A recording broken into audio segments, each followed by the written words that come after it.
दोस्तों जय माता दी। मेरा और मेरे यस म्यूजिकल ग्रुप में आप सभी का बहुत बहुत स्वागत है। तो एक मैं बहुत ही प्यारा गीत लेके आई हूँ, चुटकुला गीत है। जैसा होगा आप लोग कमेंट में ज़रूर बताइएगा।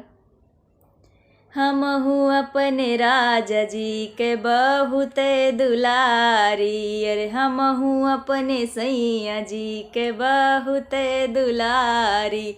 बहुत दुलारी सखी बहुत दुलारी, बहुत दुलारी सखी बहुत दुलारी। हम हूँ अपने पिया जी के बहुत दुलारी।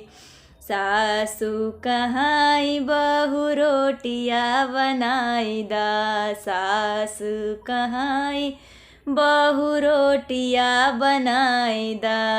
रोटिया बनावत बहू रोटिया बनाई दा। सैया कहाई मोरी धान सुकुआरी, अरे सैया कहाई मोरी धान सुकुआरी। हम हूँ अपने पिया जी के बहुत दुलारी, हम हूँ अपने सैया जी के बहुत दुलारी। जेठनी कहाई छोटी अंगना बहारी दा, जेठनी कहाई छोटी अंगना बहारी दा। अंगना बहारी दा हो अंगना बहारी दा। सैया कहाँ धान मोरी प्राणन से प्यारी, सैया कहाँ धान मोरी प्राणन से प्यारी। हम हूँ अपने राजा जी के बहुत दुलारी, हम हूँ अपने सैया जी के बहुत दुलारी।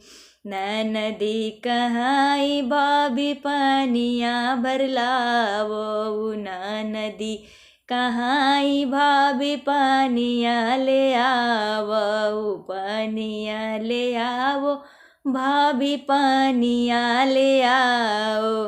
सैया कहाँ धान के उमरिया है बारी, सैया कहाँ धान के उमरिया है बारी।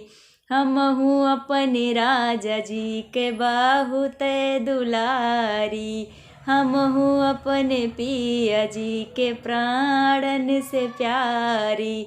हम हूँ अपने पसिया जी के बहुत दुलारी।